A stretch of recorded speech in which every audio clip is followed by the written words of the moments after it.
அந்த சிறிய கிராமத்தில் உள்ள பட்டிகளில் ஆடுகள் நிறைய இருந்தன.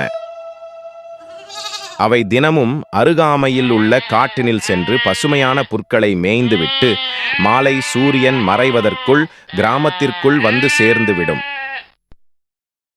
அதே காட்டில் மிகவும் தந்திரமான நரி ஒன்றும் வாழ்ந்து வந்தது.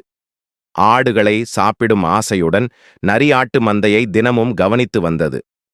கூட்டத்தில் விரட்டிச் சென்று பிடித்தால் ஆடுகள் பயந்து போய் காட்டிற்குள் வருவதை நிறுத்திவிடும். எனவே வேறு ஏதாவது திட்டம் தீட்ட வேண்டும் என ரொம்ப நாளாக யோசித்து வந்தது.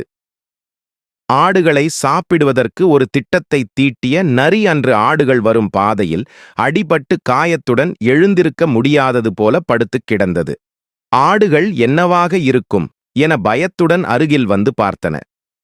என்னை காப்பாற்றுங்கள், எனக்கு மிகவும் பசியாக இருக்கிறது, என்னால் எழுந்திருக்க முடியவில்லை, சாப்பிடுவதற்கு கொஞ்சம் பசுமையான புற்களை எடுத்து தாருங்கள். நரி சாப்பிட புற்களை கேட்டதும் ஆடுகள் அனைத்தும் கொஞ்சம் குழம்பி போயின. அவை ஒன்றை ஒன்று குழப்பத்துடன் பார்த்து கொண்டன. என்ன நரியாரே, மாமிசம் சாப்பிட்டு போர் அடித்து விட்டதா? பசுமையான புட்களை கேட்கிறீரே, எங்களை ஏமாற்ற ஏதும் திட்டம் வைத்துள்ளீரா? இல்லை நண்பர்களே, என்னை நம்புங்கள், நானும் உங்களைப் போல சைவமாக மாறிவிட்டேன். அதனால்தான் என் நண்பர்கள் என்னை தனியாக விரட்டிவிட்டனர். நரி ஆடுகளை நம்ப வைத்துவிட்டது. அன்றைய தினம் நரியும் ஆடுகளுடன் சேர்ந்து பசுமையான புற்களை சாப்பிடுவது போல நடித்தது. என்னை காப்பாற்றியதற்கு மிக்க நன்றி நண்பர்களே, நாளையும் நான் இங்கே வந்து விடுகிறேன். உங்களுடன் சேர்ந்து புல் மேய்வதுதான் எனக்கு பிடித்திருக்கிறது.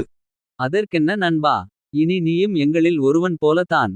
நாங்கள் இன்று போய் நாளை வருகிறோம். மாலை பொழுதும் வந்தது. ஆடுகள் மாலையில் விடை பெற்று சென்றன. ஆடுகளை நம்ப வைத்து முழு நம்பிக்கையை பெற்றது நரி. தினமும் ஆடுகளுடன் புல் மேய்வது போல் நடித்து நன்றாக நம்ப வைத்தது. நாட்கள் பல சென்றன. ஆடுகளின் எண்ணிக்கை ஒவ்வொன்றாக குறைய ஆரம்பித்தது. இதனை கவனித்த மூத்த ஆடு நரியை சந்தேகத்தோடு தவறு செய்து விட்டோமோ என கவனிக்க ஆரம்பித்தது. தினமும் நரியை நோட்டம் போட்டது. ஒரு நாள் சிறிது நேரம் காணாமல் போன நரி மீண்டும் கூட்டத்திற்குள் வருவதை கவனித்தது.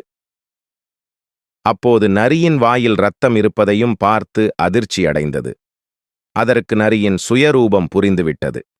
மூத்த ஆடு புரிந்து கொண்டது தவறு நடக்கிறது என்பதை. நரி கூட்டத்தில் சிறிய ஆடுகளை ஓரமாக கூட்டி சென்று அடித்து சாப்பிடுவதை வாடிக்கையாக வைத்திருப்பதை தெரிந்து கொண்டது. கூடா நட்பு கேடாய் முடியும் என்பது போல நரியிடம் மாட்டிக்கொண்டோமே என வருந்தியது. தவறு செய்து விட்டோம். நரியை நம்மால் எதிர்க்க முடியாது. ஏதாவது திட்டம் போட்டுத்தான் நம் நண்பர்களை காப்பாற்ற வேண்டும். அன்று மாலை ஆடுகள் ஊருக்குள் கிளம்பும்போது நரியிடம் பேச்சிக் கொடுத்தது.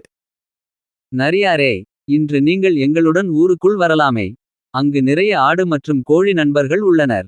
நாங்கள் எங்கள் முதலாளிக்கு தெரியாமல் உங்களை அழைத்து செல்கிறோம். நாளை வழக்கம் போல் காலையில் திரும்ப வந்திடுவோம். என்ன கோழியா? ஆடுகளையே சாப்பிட்டு அழுத்துவிட்டது. ஊருக்குள் சென்றால் கோழிக்கறி கிடைக்கும் போல தெரிகிறதே. கோழி என்றதும் வலையில் வீழ்ந்த நரி ஆடுகளுடன் ஊருக்குள் கிளம்பியது. ஆடுகளுடன் ஊருக்குள் சென்ற நரி நள்ளிரவில் ஆடுகள் தூங்கும் வரை விழித்திருந்தது.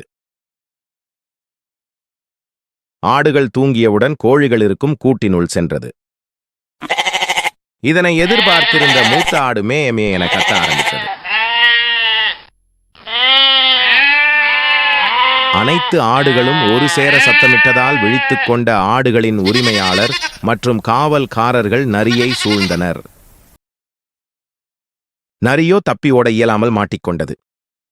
காவல்காரர்கள் நரியை கம்பால் அடித்தே கொன்றனர்.